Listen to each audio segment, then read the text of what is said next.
Hello my dear. तो आज की इस वीडियो में हम लोग क्लास 10 का ज्योग्राफी का जो चैप्टर नंबर 3 है जिसका नाम है वाटर रिसोर्स, इसको कवर अप करने वाले हैं। चैप्टर बहुत ही इजी सा है, छोटा सा है, लगभग 10 पेजेस में है और नॉलेज उतना खास भी नहीं उतना कम भी नहीं, ओवरऑल ठीक ठाक चैप्टर है। इसमें से बहुत ही लिमिटेड ही क्वेश्चन है जो हर साल पूछा जाता है। हम आपको वो बताएंगे कि कौन कौन सा क्वेश्चन है जो बार बार पूछा जाता है और इस चैप्टर को इन शॉर्ट वे में ओवरऑल समराइज करते हुए ज़रा जल्दी से एंड अप करते हो कि ऐसा बताना है कि आपको कोई और किसी और का दूसरा वीडियो ना देखना पड़े, आपको इसी वीडियो से इस पूरे चैप्टर का एक नॉलेज आपको मिल जाए।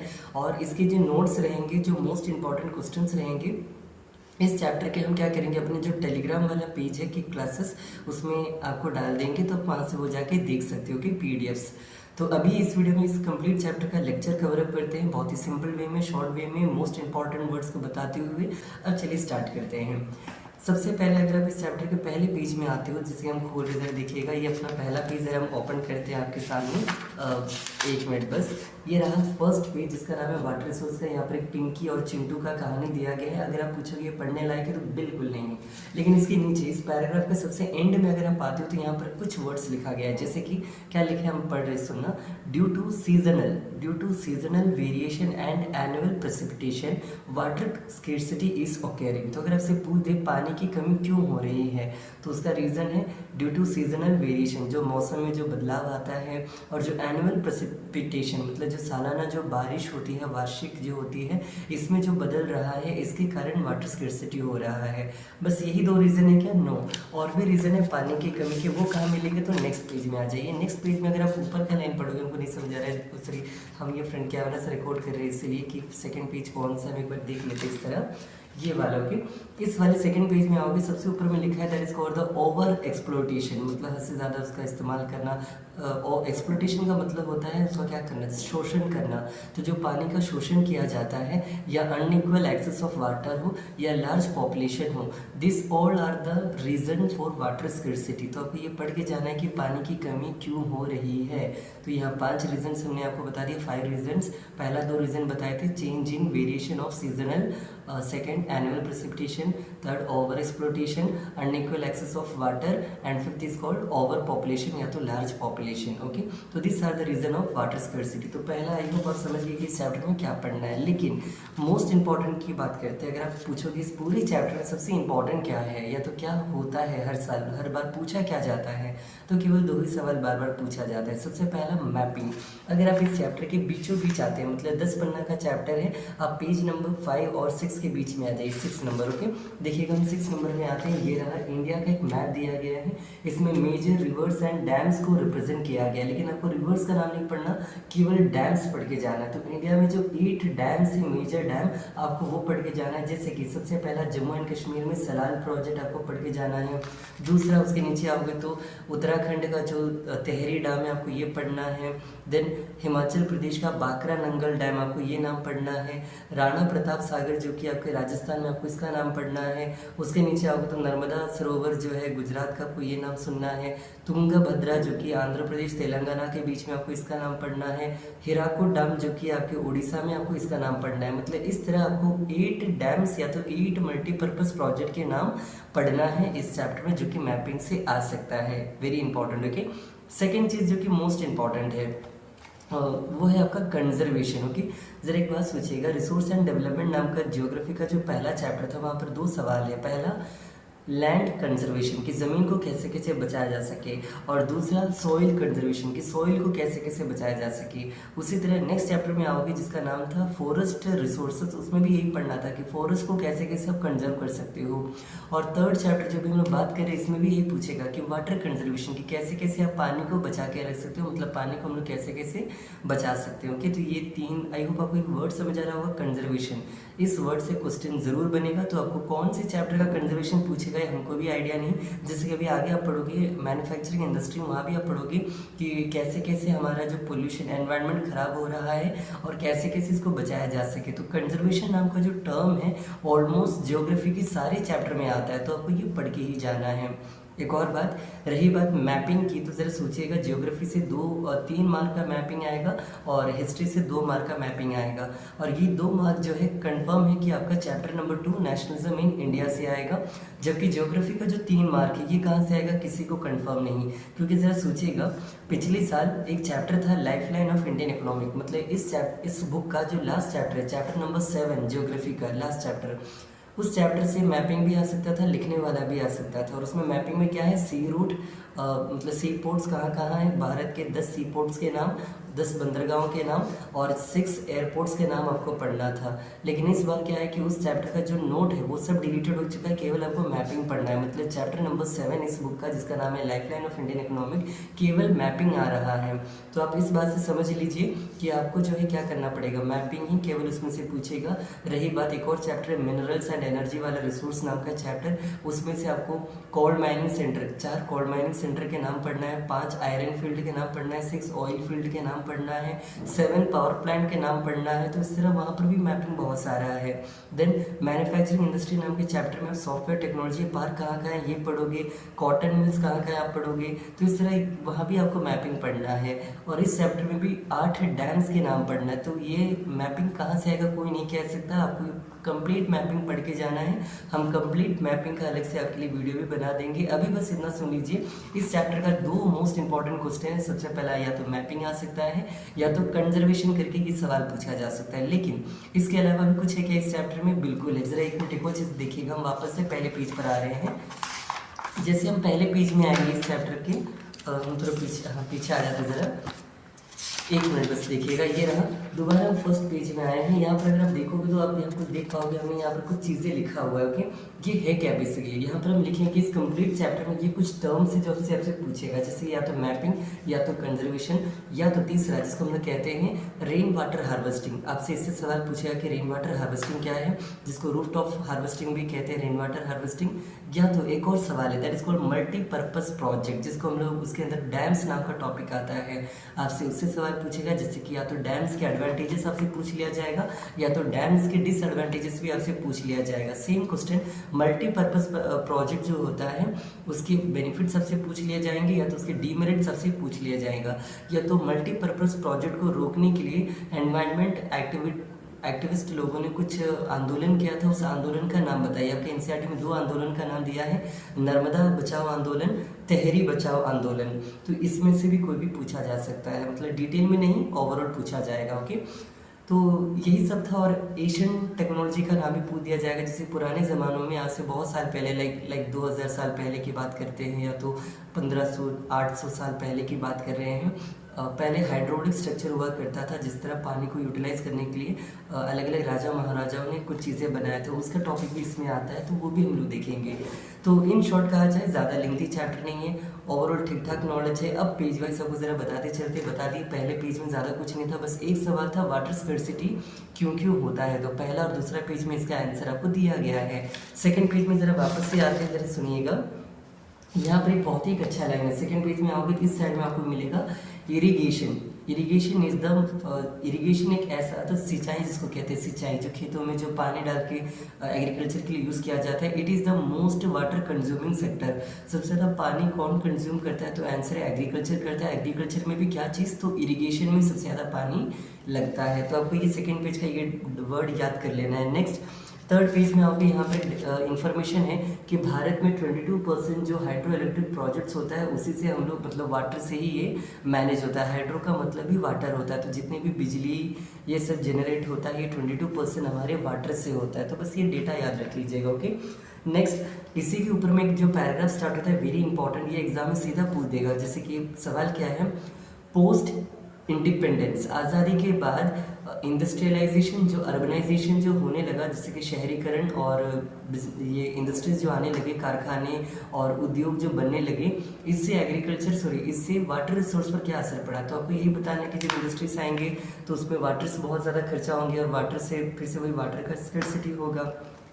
तो ये एक इंपॉर्टेंट क्वेश्चन है, 5 मार्क्स का पूछा जाता है। हम ये 5 मार्क वाला क्वेश्चन अपने टेलीग्राम पर डाल देंगे, आप वहाँ से देख सकते हो। ओके, नेक्स्ट आगे बढ़ते आ जाइए। ये रहा वही सब लिखा हुआ है कि थर्ड पेज में ओवर एक्सप्लोटेशन, हद से ज़्यादा उसका शोषण करने से पानी खत्म हो जाती है और वगैरह वगैरह, मतलब सेम वर्ड्स को रिपीट किया जा रहा है बार बार, कैसे कैसे खराब होती है और कैसे कैसे आप पानी को बचा सकते हो। नेक्स्ट पेज में आ रहे पेज नंबर 4 में, उससे पहले एक और पेज नंबर 3 के नीचे एक हेडिंग स्टार्ट होता है मल्टीपर्पज प्रोजेक्ट। क्या होता है मल्टीपर्पज प्रोजेक्ट? तो सुनिएगा, ये एग्जाम में इसका बेनिफिट आपसे पहले पूछ सकता है, तो बेनिफिट्स क्या सोचो, पहले है क्या वो सोचते हो कि देखो मल्टीपर्पज़ प्रोजेक्ट का मतलब होता है, पहले डैम्स क्यों बनाया जाता था? पुराने ज़माने में डैम्स का मेन पर्पस होता था फ्लड ना आ जाए, फ्लड को रोकने के लिए। लेकिन प्रेजेंट टाइम में it has many uses, like first to control the flood, to control the soil erosion, soil erosion जो होता है उसको रोकने के लिए। थर्ड, टूरिज्म को प्रमोट करने के लिए। चौथा, वाटर को जनरेट करने के लिए। पांचवा, स्टडी पर्पस से होता है ना, अलग अलग बच्चों को स्टडी करवाने के लिए डैम्स विजिट करवाया जाता है स्टडी टूर के रूप में, तो इसके लिए। एंड फिशिंग, इन सब के लिए, मछली वछली के लिए भी ये सब कर सकते हैं, एंड वाटर स्टोर करने के लिए भी। तो आज प्रेजेंट टाइम में जो डैम्स होता है इसका एक यूज़ नहीं होता है, बहुत सारे यूसेस होता है। लेकिन एक टाइम था जब वाटर का, डैम्स का मेन पर्पस होता था केवल फ्लड को कंट्रोल करना, लेकिन आज बहुत सारे यूसेस हैं। इन्हीं यूसेस को आपको पॉइंट वाइज करके लिख देना है। अगेन हम इन सब का नोट्स टेलीग्राम पर डाल देंगे, आप वहाँ से देख लीजिएगा। ओके, तो what are the benefits of multipurpose project देखना पड़ेगा आपको, ठीक है, देख लेंगे हम लोग। आगे बढ़ते हैं, उसी के नीचे एक और था हाइड्रोलिक स्ट्रक्चर। देखो हाइड्रोलिक स्ट्रक्चर मतलब इस तरह के स्ट्रक्चर होते हैं जो कि पुराने ज़मानों में बनाया जाता था जिससे पानी का यूज़ किया जा सके जब भी पानी की कमी हो तो। जैसे एक नाम बताते हैं, शाखा रोलर। एक राजा का नाम था रुद्रदमन। रुद्रदमन ने क्या किया था, सुदर्शन लेक नाम का लेक था जो कि गुजरात में था, उसको रिपेयर किया था। क्यों? मतलब उसको बनवाया था क्योंकि उसमें जब भी गुजरात के जो लोग हैं जो पानी से कम पड़ जाते हैं सूखापन में, उनको पानी पहुंचा सके। ये यहाँ पर लिखा नहीं, हम अपने मन से बता रहे हैं। यहाँ पर जिसका नाम है वो नाम भी सुन लीजिए। यहाँ पर नाम है in the first century BC. BC मतलब बिफोर क्राइस्ट, जीसस के जन्म से पहले की कहानी। मतलब अभी हम लोग जी रहे 2023 में, 2023 से लेकर 0 तक मान लीजिए 2023 साल हो चुका है, और इससे भी पहले चले जाइए उसको कहते हैं बीसी। तो आज से 2000 से भी ज़्यादा साल पहले की बात है जब श्रृंगवेरापुरा एक कोई जगह है या कोई भी है, हाँ जगह है, ये इलाहाबाद में जो कि यूपी के प्रयागराज है प्रेजेंट टाइम में। यहाँ पर एक सोफिस्टिकेटेड मतलब एक वेल प्लानड एक स्ट्रक्चर बनाया गया था जिससे पानी को रोका जा सके और जब ज़रूरत हो उसको यूटिलाइज किया जा सके। तो इसका टॉपिक दिया आप पढ़ लीजिए। ओके, नेक्स्ट पेज में आते चलिए इंपॉर्टेंट बातों को देखते हैं। ये रहा अगला पेज में। अगर आप आते हो पेज नंबर 4 में, तो यहाँ पर ये जो स्ट्रक्चर है इसके नीचे क्वेश्चन दिया गया है। स्ट्रक्चर के नीचे व्हाट आर डैम्स, डैम्स क्या होता है और डैम्स के बेनिफिट्स क्या होता है। तो जो हम आपको बोले मतलब ये टेलीग्राम में डाल देंगे, आप पढ़ लीजिएगा वहाँ से व्हाट इज कॉल्ड डैम, या गूगल करके भी आप इसका आंसर निकाल सकते हैं व्हाट इज कॉल्ड डैम्स, तो ये आप पढ़ लीजिएगा। ओके, इसके नीचे आप आगे तो एक और चीज़ आपको मिलेगा इंपॉर्टेंट, वो है ये रहा, अलग अलग डैम्स के नाम दिया है और इन डैम्स के पर्पसेस क्या क्या है वो भी बताया गया है। जैसे कि बाकरा नंगल डैम, वो किस टाइप का डैम है, जैसे कि लीजिए हम बता देते हैं। जो बाकरा नंगल डैम है ये हाइडल पावर प्रोजेक्ट के लिए बनाया गया है, मतलब इलेक्ट्रिसिटी जनरेट करने के लिए बनाया गया है। जबकि हीराकुड प्रोजेक्ट जो है जो कि ओडिशा में है, हीराकुड प्रोजेक्ट इसका मेन पर्पस है फ्लड कंट्रोल करने के लिए। तो आप समझ रहे हो अलग अलग डैम्स, अलग अलग प्रोजेक्ट्स जो इंडिया में बनाया गया है उसके अलग अलग लक्ष्य है। कोई डैम्स बनाया गया है फ्लड को रोकने के लिए, कुछ डैम्स बनाया गया है एम्प्लॉयमेंट को क्रिएट करने के लिए, कुछ डैम्स बनाया गया है पावर जनरेशन के लिए, कुछ डैम्स बनाया गया है सोइल इरोशन से बचने के लिए, और कुछ डैम्स बनाया गया है टूरिज्म पर्पज से। तो अलग अलग डैम्स के अलग अलग यूसेस है। हम आपको बस ये समझाना चाहते हैं, आपके बुक में बस 3 डैम का यूसेस बताया गया है। पहला सतलज बेसिन, दूसरा है आपका ये बाकरा नंगल डैम जो है, और तीसरा जब भी बोल रहे थे कौन सा, that is called the Hirakud dam. तो आपको ये देख लेना है यहाँ पर। ओके, ये डैम वाले टॉपिक के नीचे यहाँ पर लिखा गया है। नेक्स्ट यहाँ पर एक वेरी इंपॉर्टेंट पॉइंट है, वो है जवाहरलाल नेहरू। जरा सुनिएगा ये क्या है। जिस तरह रिसोर्स एंड डेवलपमेंट नाम के चैप्टर में आपने पढ़ा था कि गांधी जी ने कहा था कि there is enough for everyone needs but not for everyone greed, है ना, कि सबके लिए बहुत कुछ है लेकिन सबके लालच को पूरा करने के लिए उतना हमारे पास नहीं है। उसी तरह इस चैप्टर के यहाँ पर एक टॉपिक आता है नेहरू जी का कुछ कहना। जवाहरलाल नेहरू ने कहा था the dams are the modern temples of India, मतलब आधुनिक भारत के या नए भारत का जो मॉडर्न टेम्पल्स कहलाती है क्या, तो डैम्स कहलाती है। तो अगर एग्जाम में पूछ दे कि वाई नेहरू जी सेड, नेहरू जी ने ऐसा क्यों कहा कि टेम्पल्स कहलाती है यहाँ के डैम्स, तो रीज़न आपको बता देना है कि डैम्स के बहुत सारे पर्पस हैं, बहुत सारे यूसेस हैं, जैसे कि जो बार बार रिपीट कर रहे हैं, फ्लड कंट्रोल करने के लिए, सोइल इरोशन से बचाने के लिए, टूरिज़्म को प्रमोट करने के लिए, फिशिंग को बढ़ाने के लिए, पावर जनरेशन करने के लिए। तो यही सब आपको लिख के आ जाना है। ओके, नेक्स्ट पेज में आते हैं। इसी पेज में डैम्स के बारे में और भी कुछ दिया गया इस पेज के, यहाँ पर आप पढ़ लीजिएगा। जैसे कि यहाँ हम हाईलाइट किए हुए हैं, डैम्स आर द बैरियर, ऐसे करके यहाँ पर लिखा हुआ है, कुछ हाईलाइट किए हुए हैं। इसका भी हम हाईलाइटेड नोट, हाईलाइट किया हुआ हम पीडीएफ जो है बनाकर आपके ग्रुप में डाल देंगे। बार बार कह रहे हैं टेलीग्राम में एक्टिव रहा कीजिए। ओके, नेक्स्ट, डैम के कारण यहाँ पर कुछ आंदोलन भी किया गया था। उस आंदोलन के नाम आपको नेक्स्ट पेज में पढ़ना है। दो ही नाम है, एक का नाम है तहरी बचाओ आंदोलन, एक का नाम है नर्मदा बचाओ आंदोलन। और उसी के नीचे एक एनजीओ क्या होता है यहाँ पर समझाया गया है। व्हाट इज कॉल्ड एनजीओ, मतलब नॉन गवर्नमेंटल ऑर्गेनाइजेशन क्या होता है, इसका टॉपिक है। चाहे तो पढ़ सकते हैं, हम उतना सपोर्ट नहीं करेंगे, बकवास है, इंपॉर्टेंट नहीं है। ठीक है, आगे बढ़ते हैं। यहाँ पर इरिगेशन का एक पूरा पैराग्राफ आता है, क्योंकि इरिगेशन एक ऐसा चीज़ है जो सबसे ज़्यादा पानी का यूटिलाइज करता है। तो इरिगेशन के बारे में आपको पता रहना चाहिए। इरिगेशन मीन सिंचाई, जो खेतों का सिंचाई होता है उसके बारे में टॉपिक है, तो आप ये ज़रूर पढ़ लीजिएगा। ओके, नेक्स्ट पेज में आते चलिए। इसके बाद इसी पेज के नीचे, जरा एक मिनट, इसी पेज के नीचे एक छोटा सा बॉक्स दिया है जिसमें बेसिकली क्या बताया गया है, कृष्णा गोदावरी वाटर डिस्प्यूट, मतलब कावेरी नाम की एक नदी है जो कि कृष्णा गोदावरी के बीच कृष्णा गोदावरी की डिस्प्यूट के बारे में बताया गया कि बेसिकली होता क्या है, महाराष्ट्र में कोयना नाम का प्लेस है, वहाँ पर डैम बनाकर इस पानी को रुका गया है, जिसके कारण जो तमिलनाडु और आंध्रा जैसे एरिया से, कर्नाटका और आंध्रा, यहाँ पर पानी की दिक्कत होने लगी। तो इसी पर वाटर डिस्प्यूट होने लगा, इंटरस्टेट वाटर डिस्प्यूट। तो ये आप पढ़ लीजिएगा, इन डाइवर्जन ऑफ वाटर का एक टॉपिक है कि गोदावरी कृष्णा का लड़ाई होते रहता है क्योंकि डैम बन गया महाराष्ट्र में बोलकर। तो एक बार ये देख लीजिएगा। ओके, और ये नर्मदा सरोवर डैम प्रोजेक्ट के बारे में भी उसी पेज के ऊपर लिखा हुआ था, तो ये भी एक बार पढ़ लीजिएगा। नहीं आता है फिर भी मन है तो नॉलेज बढ़ाने के लिए पढ़ सकते हो। नेक्स्ट पेज में आपको तो जो बोली थी आपको ये इंडिया का मैप पढ़ना है, जिसके अंदर आपको 8 डैम्स के नाम पढ़ना है, वो पढ़ लीजिएगा, इंपॉर्टेंट है। ओके, नेक्स्ट आते हैं जो अगला इंपॉर्टेंट हेडिंग है, इसका नाम है रेन वाटर हार्वेस्टिंग। एग्जाम में सीधा पूछ देगा, what do you mean by rain water harvesting, what are the benefits of rain water harvesting, या तो what is the importance of rain water harvesting. Answer वहाँ पर डाल देंगे, टेलीग्राम पर आप एक्टिव रहिए। ओके, नेक्स्ट इसी पेज में यहाँ पर कुछ चीज़ें आपको पढ़ना है, जहाँ पर रेन वाटर हार्वेस्टिंग नाम का हेडिंग आपको दिखेगा एनसीईआरटी में। इस हेडिंग के नीचे सुनिएगा, अलग अलग वर्ड्स लिखा गया है, जैसे हम कुछ पढ़ रहे सुनिएगा। यहाँ पर लिखा हुआ है कि in the hilly and the mountain region, जहाँ पर हिली और माउंटेन रीजन्स होता है, वहाँ की पीपल्स जो है वाटर को कंजर्व करने के लिए गुल या तो कुल्स ये बनाते हैं। उसी तरह जो उसी तरह roof top rain water harvesting कहाँ बनाया जाता है, कॉमनली वाटर को स्टोर करने के लिए मेघालय जैसे, शिलोंग जैसे प्लेसेस में बनाया जाता है। मेघालय का कैपिटल है शिलोंग। नेक्स्ट है राजस्थान जैसे एरियाज में वाटर को स्टोर करने के लिए और भी तरीके होते हैं, जैसे कि नेक्स्ट पेज में आप टर्न करो तो यहाँ पर लिखा हुआ है, नेक्स्ट पेज में आइएगा, ये वाले पेज में यहाँ पर लिखा है खादीन्स, जो जैसलमेर नाम का प्लेस है कहाँ पर, राजस्थान में, जिसको येलो सिटी या तो गोल्डन सिटी ऑफ इंडिया कहा जाता है। यहाँ पर खदीन्स बनाया जाता है वाटर को स्टोर करने के लिए, और जोहार्ट्स बनाया जाता है in the remaining parts of Rajasthan. तो इसमें जितने भी आपको न्यू टर्म्स दिख रहे हैं, जैसे कि गुल्स, कुल्स, खदीन्स, जोहार्ट्स, तो आपको ये न्यू टर्म्स पढ़ लेना है, इंपॉर्टेंट, ठीक है, ये आपको पूछा जा सकता है। नेक्स्ट है यहाँ पर ये पेज मतलब हमको कुछ खास नहीं लगा, लेकिन इस पेज को जैसे ही टर्न करोगे यहाँ पर एक टर्म आएगा पालर पानी, पालर पानी। तो बेसिकली ये है क्या, राजस्थान में जो वाटर स्टोरिंग के लिए जो roof top rain water harvesting होता है उसी को लोकल टर्म में यूज़ किया जाता है, पालर पानी। अगेन न्यू टर्म है, तो आपको ये पढ़ना है कि लगभग 19 मिनट का वीडियो हो चुका है, जल्दी से ज़रा एंड अप करते आ जाइए। देन 1 मिनट स्टार्ट करते आ जाइए। तो वही है, roof top rain water harvesting कहाँ पर होता है, तो आंसर है, अभी हम आपको बोले थे, roof top rain water harvesting Shillong, जो कि मेघालय में, यहाँ पर भी ये किया जाता है। नेक्स्ट, इंदिरा गांधी कैनाल नाम का एक कैनाल प्रोजेक्ट बनाया गया था, जिसके तहत राजस्थान में पानी पहुँचाया जाता है, जिसके कारण अब राजस्थान में ज़्यादा पानी की दिक्कत नहीं होती है और इरीगेशन भी अच्छा खासा हो जाता है। तो आपको ये टर्म बस याद रख लेना है, और आगे बढ़ोगे तो ये रहा एक और यहाँ पर जीके टाइप का नॉलेज आपको पढ़ लेना है।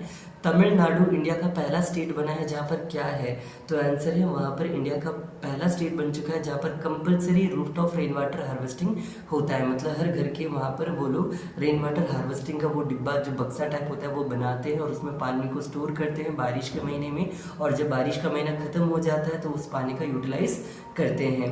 ऐसा क्यों? क्योंकि ज़रा सोचिएगा, नॉर्थ इंडिया का जो रिवर होता है वो पेरिनियल होता है, मतलब हमेशा पानी रहेगा, लेकिन साउथ इंडिया का जो रिवर रहेगा वो बाइनियल रहता है, मतलब जब बारिश आएगा तब पानी रहेगा, जब बारिश नहीं रहेगा तो पानी भी खत्म हो जाएगा, इसलिए उनको पानी बचाना पड़ता है। और तमिलनाडु एक ऐसा स्टेट है जहाँ पर क्या है, रूफटॉप रेन वाटर हार्वेस्टिंग जो है कंपलसरी कर दिया गया है, तो आपको ये याद रख लेना है। Okay, and finally last page में आ चुके हैं, और इस लास्ट पेज में बस एक ही नॉलेज आपको पढ़ना है कि बैम्बू ड्रिप इरिगेशन, जिसको टैपिंग सिस्टम कहते हैं, ये मोस्ट कॉमन मेथड है मेघालय में। पिछले 200 साल से मेघालय के लोग इस मेथड का यूटिलाइजेशन कर रहे हैं। किस पर्पज से? तो वाटर को होता है ना, जैसे बांस इस तरह बनाया जाता है, एक बांस में से पानी ट्रैवल करके दूसरे बांस में जाएगा, फिर नेक्स्ट बांस में जाएगा, तो ये पानी को वो लोग यूटिलाइज करने का एक उनका तरीका है। फोटो दिया गया, फोटो देख के यहाँ पर समझ सकते हो कि तो इस तरह ये चैप्टर एंड अप हो गया। लास्ट पेज में आपका एक्सरसाइज है। इस तरह हम लोग 10 पेज को 20 मिनट में कवर किए, और भी कुछ एक्स्ट्रा बात बताएं, इसलिए इतना लेंथी हो गया। एंड अप करते चलिए, एक बार लास्ट टाइम में आपको क्या क्या पढ़ना है मैं एक शॉर्ट में बता दूँ कि आपको डैम्स की प्लस एंड माइनस पढ़ना है, मतलब एडवांटेजेस डिसएडवांटेजेस पढ़ना है। आपको 8 डैम्स के नाम पढ़ना है जिसको मल्टीपर्पज़ प्रोजेक्ट कहते हैं। आपको ये रीज़न पढ़ना है कि जवाहरलाल नेहरू ने कहा था कि मॉडर्न टेम्पल्स कहलाता है यहाँ का डैम्स, क्यों कहलाता है आपको वो पढ़ लेना है। ओके, रीज़न क्या था? वही फ्लड कंट्रोल करता है, ये करता है, वो करता है, बोल करोगे। नेक्स्ट आपको पढ़ना था रेन वाटर हार्वेस्टिंग क्या होता है। आपको पढ़ना था जो न्यू टर्म्स थे, जैसे कि जोहाड़ क्या होता है, खादीन्स क्या होता है, गुल्स क्या होता है, कुल्स क्या होता है, पार्लर पानी क्या होता है, ये टर्म्स पढ़ लीजिएगा। बैम्बू ड्रिप इरिगेशन कौन से स्टेट में किया जाता है? मेघालय में, आप पढ़ लीजिएगा। हिल एंड माउंटेन रीजन्स में वाटर को स्टोर करने का कौन सा तरीका होता है। देन वेस्टर्न रीजन्स में कौन सा तरीका होता है। देन उसके अलावा और भी देखे थे सबसे पहले पेज में वाटर स्कर्सिटी क्यों होता है, वाटर स्कर्सिटी से कैसे कैसे बचा जा सके, ये आपको रीज़न पढ़ना है। और एक इनडायरेक्ट क्वेश्चन पूछा जा सकता है कि कई कबार क्या होता है कि कुछ एरियाज में पानी बहुत होता है फिर भी वो पीने लायक नहीं होता है। क्यों? क्योंकि वो क्वालिटी ऑफ पानी बैड हो जाता है, या तो इंडस्ट्रीज होने के कारण वहाँ के पानी पोल्यूट हो जाते हैं, या तो ओवर पॉपुलेशन होने के कारण वाटर का होता है ना कि एक्सेसिव यूज़ होने लग जाता है। तो यही सब आपसे रीज़न पूछेगा। ओके, तो इन शॉर्ट एक अच्छा सा छोटा सा चैप्टर था। लेक्चर टाइप मैंने सब समझा दिया, और क्वेश्चन टाइप हम सब अपने टेलीग्राम चैनल पर डाल देंगे, तो आप वहाँ पर ये आके देख लीजिएगा, पढ़ लीजिएगा। ओके, और ये चैप्टर नंबर 3 हम लोग कवर किए। हिस्ट्री का चैप्टर नंबर 3 अभी नहीं करेंगे क्योंकि वो चैप्टर आ भी नहीं रहा है। केवल उसका जो मतलब हिस्ट्री का जो चैप्टर नंबर 3 है जिसका नाम है मेकिंग ऑफ ग्लोबल वर्ल्ड, उसमें पैराग्राफ 1 to लेकर 1.3 जिसमें कॉन्सेप्ट डिसीज एंड ट्रेड नाम का एक टॉपिक पढ़ना होता है, केवल वो आ रहा है। चैप्टर नंबर 4 बिल्कुल नहीं आ रहा है, केवल पीरियोडिक टेस्ट में आ रहा है। और चैप्टर नंबर 5 पूरा आ रहा है, तो हम लोग को चैप्टर नंबर 5 केवल पढ़ना है, और चैप्टर नंबर 3 का थोड़ा सा पढ़ना है, तो कभी उसका भी वीडियो बना लेंगे। इसके बाद हम लोग चैप्टर नंबर 3 ऑफ सिविक्स करेंगे जिसका नाम है जेंडर, रिलीजन, कास्ट। और इकोनॉमिक्स का भी पहला चैप्टर डेवलपमेंट मैंने कर लिया था, दूसरा chapter sector of Indian economic भी मैंने कवर कर लिया है, थर्ड चैप्टर जिसका नाम है मनी एंड क्रेडिट ये पूरा आ रहा है, और आखिरी चैप्टर ग्लोबलाइजेशन अगेन ये कट हो चुका है। इसमें केवल एक टॉपिक आ रहा है, वो है what is globalisation and what are the factors that enabled globalisation. और उसके बाद उसमें जो भी टॉपिक है जैसे कि चाइनीज टॉयज इंडियन मार्केट में कैसे बढ़ा, या ग्लोबलाइजेशन का लिबरलाइजेशन क्या है, ट्रेड बैरियर क्या है, वर्ल्ड ट्रेड ऑर्गेनाइजेशन क्या है, ये सब डिलीट हो चुका है। आपको केवल what is globalisation and what are the factors that enabled globalisation, बस आपको ये पढ़ना है। ओके, तो कर लेंगे, साथ रहिए, हम भी साथ आपको यहाँ हैं आपके साथ। वीडियो लेंथी ना हो, हम कोशिश किए थे, फिर भी थोड़ा सा बढ़ गया। ओके, और हम पहली बार इस तरह फिर से बना रहे हैं अगेन फ्रंट कैमरा से, और इस तरह बैठ कर बना रहे हैं, थोड़ा अजीब लग रहा है, ट्राई करेंगे। फिर भी बहुत पसीना निकल रहा है, ठीक है। तो चलिए इस वीडियो के एंड अप करते हैं। थैंक यू, आई होप आपको समझ आया होगा। अगर अच्छा लगा हो तो कौन सा चैप्टर आप देखना चाहते हो वो भी बताइए, या कौन सा चैप्टर आपका वीक है, अगर आप दोबारा वो सुनना चाहते हो या समझना चाहते हो तो वो भी बताएगा। हम जितना हो सके हम अपनी तरफ से फुल हेल्प आपका ज़रूर करेंगे। इस वीडियो के लिए इतना ही, थैंक यू। ये खुशी का समा दिल में गूंजी है शहनाइयाँ, ये खुशी का समा दिल में गूंजी है शहनाइयाँ।